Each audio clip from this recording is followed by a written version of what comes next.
Gua Hira tempat iblis. Muhammad dituntun iblis, bukan malaikat Jibril. Kami menjawab, salam Pak Ustadz. Pak Ustadz jangan tertipu.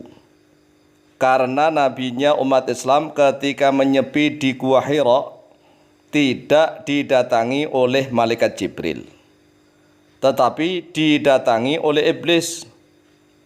Buktinya Muhammad merasa ketakutan hingga sampai di rumah menggigil kedinginan, keluar keringat. Lalu bukti kedua bahwa di dalam surat pertama yang disampaikan oleh iblis itu tidak ada penyebutan nama Tuhan yang bernama Allah. Padahal umat Islam meyakini bahwa Tuhan mereka bernama Allah. Silahkan cek surat Al-Alaq. Bismillahirrahmanirrahim. Iqra bismi rabbikal ladzi khalaq. Khalaqal insana min 'alaq. Iqra wa rabbukal akram. Alladzi 'allama bil qalam. 'Allamal insana ma lam ya'lam. Silahkan cek lanjutan ayat itu sampai akhir. Mana ada penyebutan nama Allah? Tidak ada. Tuhannya Muhammad adalah sama saja dengan Tuhannya orang-orang Arab jahiliyah. Sebagaimana termaktub dalam Quran surat Quraisy ayat yang ketiga. Falya'budu rabb hadzal bait. Tuhannya rumah ini yaitu Tuhan Ka'bah. Sehingga dapat ditarik kesimpulan bahwa Tuhannya Muhammad itu berbeda dengan Tuhannya Nabi Ibrahim, Nabi Ishak, Nabi Ismail, Nabi Yakub, Nabi Musa, serta Tuhannya para Nabi dan Rasul. Karena yang memberi wahyu kepada Muhammad itu bukan Tuhan Allah yang melalui malaikat Jibril. Akan tetapi yang memberi wahyu kepada Muhammad itu adalah iblis untuk merusak ajaran Yesus Kristus. Dan Al-Quran itu bukan wahyu Tuhan, tetapi wahyu iblis yang bertujuan untuk menolak ketuhanan Yesus Kristus. Sadarlah Pak Ustadz sebelum terlambat. Baik, kami menjawab propaganda misionaris non-muslim. Wahai saudaraku sebangsa dan setanah air, ketahuilah bahwa Tuhannya para nabi dan rasul itu sama saja. Tuhannya Nabi Muhammad SAW dengan Tuhannya Nabi Adam, Nabi Idris, Nabi Nuh, Nabi Ibrahim, Nabi Lut, Nabi Hud, Nabi Ismail, Nabi Ishak, Nabi Yakub, Nabi Yusuf, sampai Nabiullah Musa dan Nabi Isa alaihissalam. Tuhannya sama saja, yaitu Allah Subhanahu wa ta'ala. Adapun Tuhannya orang-orang Kristen Katolik itulah yang berbeda. Jadi Tuhannya orang-orang Kristen Katolik itulah yang berbeda dengan Tuhannya para nabi dan rasul. Mengapa? Karena orang-orang Kristen Katolik menjadikan Nabiullah Isa disebut sebagai Yesus Kristus Mesias, dijadikan Tuhan. Jadi Tuhan mereka lah yang berbeda dengan Tuhannya para nabi dan rasul. Perhatikan di dalam surat Al-Baqarah ayat yang ke-133. Qala Allah azza wa jalla, a'udzu billahi minasyaitonir rajim.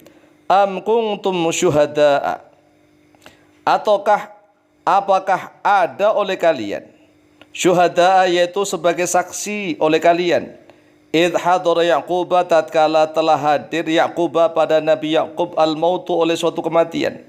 Apakah kalian semua menjadi saksi tatkala kematian itu datang kepada Nabiullah Yakub alaihissalam? Idh qala libanihi, tatkala berkata oleh Nabiullah Yakub libanihi kepada anak-anaknya, ma ta'buduna min ba'di. Ma bermula apakah ta'buduna yang akan menyembah oleh kalian wahai putra-putraku, min ba'di dari setelah kematianku.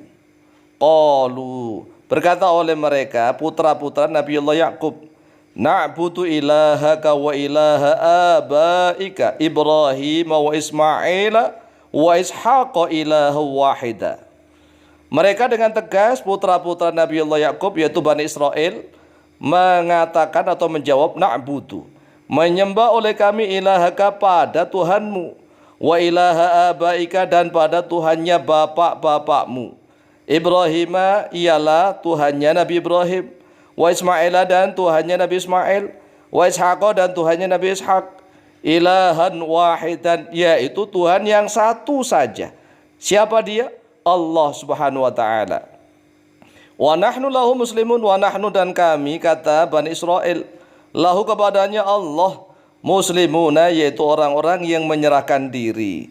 Jadi jelas sekali bahwa Tuhannya Nabiullah Muhammad SAW itu sama saja dengan Tuhannya para nabi dan rasul, mulai dari Nabiullah Adam hingga Nabiullah Musa alaihi wassalatu wassalam. Yang berbeda, sekali lagi, berbeda Tuhannya adalah Tuhannya orang-orang Kristen dan Katolik. Walaupun mereka memiliki kitab samawi, yaitu kitab yang diturunkan dari langit, tetapi Tuhan mereka berbeda. Karena apa? Mereka menjadikan nabinya sebagai Tuhan. Nabiullah Isa bin Maryam alaihissalam dijadikan sebagai Tuhan. Maka Tuhannya orang-orang Kristen dan Katolik itulah yang berbeda daripada Tuhannya para nabi dan rasul. Adapun nama Allah itu maka bukanlah nama yang baru di kalangan orang-orang Arab jahiliyah.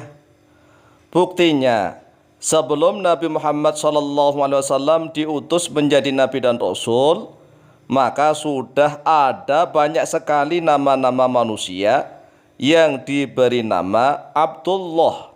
Abdullah artinya hambanya Allah. Seperti nama ayahanda Nabi, yaitu Abdullah bin Abdul Muttalib, dan juga Abdullah bin Ubay bin Salul, salah seorang gembong Yahudi Yathrib yang pura-pura masuk Islam. Sehingga walaupun di dalam surat Al-Alaq itu tidak menyebut nama Allah, namun maknanya sudah jelas bahwa Tuhan yang menciptakan itu hanyalah Allah. Iqra bismi rabbikal ladzi khalaq. Tuhan yang menciptakan itu hanyalah Allah, yaitu Tuhan yang memiliki segalanya, termasuk yang memiliki Ka'bah, Baitullah, bukan patung-patung yang diciptakan. Kan jelas sekali kalau patung-patung di sekeliling Ka'bah itu kan diciptakan, bukan menciptakan. Sehingga jelas. Jadi Tuhan yang dimaksud adalah Allah Subhanahu wa taala. Iqra, bacalah oleh engkau Muhammad, bismi rabbika, dengan menyebut nama Tuhanmu. Alladzi khalaq, yang telah menciptakan. Siapa Tuhan yang menciptakan? Sudah jelas maknanya, yaitu hanya Allah. Karena orang yang punya akal waras tentu bisa berpikir. Kalau patung-patung itu kan diciptakan. Nah, Ka'bah juga diciptakan, dibangun. Semua alam ini diciptakan. Dah, yang menciptakan siapa? Yaitu Allah Subhanahu wa taala, Tuhannya para nabi dan rasul, termasuk Tuhannya Nabi Muhammad, dan juga Tuhannya seluruh kaum muslimin. Coba mari kita perhatikan lafaz Allah ditulis menggunakan huruf Arab, terdiri dari 4 huruf. Alif, lam, lam, ha. Allah. Allah, tidak Allah. Inilah satu tulisan yang bacaannya berbeda. Tulisannya Allah, tetapi bacaannya Allah. Abdullah, Subhanallah, Allah. Bukan seperti Injil yang ditulis Allah, jadi bacaannya Allah. Yang benar Allah. Tulisan ini sama dengan Tuhannya Bani Israel. 4 huruf juga, yaitu ZHWH. YHWH dibaca Allah, bukan Yahweh, tetapi Allah. Dari ilahun, ilahun, el dalam bahasa Ibrani, el, ilah. Kemudian dijamakkan alihatun menjadi Elohim, alihah atau Elohim. Kalau masih ingin yakin dan percaya, silakan cari lacak di Google. Cari saja di Wikipedia tentang ZHWH. ZHWH itu pada awalnya ditulis dari kanan ke kiri, seperti huruf Arab. Bukan dari kiri ke kanan, tetapi dari kanan ke kiri, sama dengan huruf Arab. Sama-sama 4 huruf, yaitu lafaz Allah. Lafaz Allah. Nama YHWH dalam bahasa Fenisia 1100 sebelum Masehi sampai 300 Masehi. Bahasa Aram abad ke-10 sebelum Masehi sampai 1 Masehi. dan huruf bahasa Ibrani modern. Ditulis dari kanan ke kiri. Jadi tangan kiri, bukan dari kiri ke kanan seperti bahasa Indonesia, bahasa Latin, bukan. Oleh sebab itu Yahweh itu adalah Allah. Allah. Jadi semua nabi dan rasul itu Tuhannya sama, yaitu Allah. Lafaz Allah itu ditulis dalam kitab Injil Perjanjian Lama. Banyak sekali, kurang 6.800 kali. 6.800 kali. Hanya saja di dalam Injil bahasa Indonesia menjadi Tuhan. Lah Tuhan ini bahasa mana ini? Wallahu a'lam bishawab. Jadi Tuhan inilah yang salah. Tuhan ini adalah serapan dari Tuhan menjadi Tuhan. Jadi Tuhannya Nabi Muhammad SAW yaitu Allah SWT sama dengan Tuhannya para nabi dan rasul. Wallahu taala a'lamu bishawab.